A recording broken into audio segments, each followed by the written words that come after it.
Never has a country gone to such extraordinary lengths to remove the enemy's civilian population from harm's way. Yet faced with an absolutely clear-cut case of aggressor and victim, who do you think the United Nations Human Rights Council decided to condemn? Israel. A democracy legitimately defending itself against terror is morally hanged, drawn, and quartered, and given an unfair trial to boot. By these twisted standards, the UN Human Rights Council would have dragged Roosevelt and Churchill to the dock as war criminals. What a perversion of truth. What a perversion of justice. Now, delegates of the United Nations and the governments whom you represent, you have a decision to make. Will you accept this farce? Because if you do, the United Nations would revert to its darkest days, when the worst violators of human rights sat in judgment against the law-abiding democracies, when Zionism was equated with racism, and when an automatic majority could be mustered to declare that the earth is flat.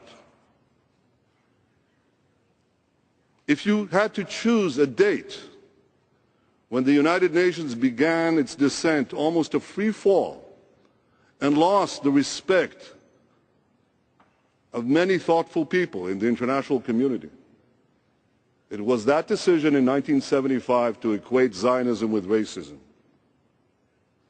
Now this body has a choice to make. If it does not reject this biased report, it would vitiate itself. It would begin or re-begin the process of vitiating itself from its own relevance and importance. But it would do something else. It would send a message to the terrorists everywhere saying, terrorism pays. All you have to do is launch your attacks from densely populated areas and you will win immunity. And then a third thing. In condemning Israel, this body would also deal a mortal blow to peace. Let me explain why.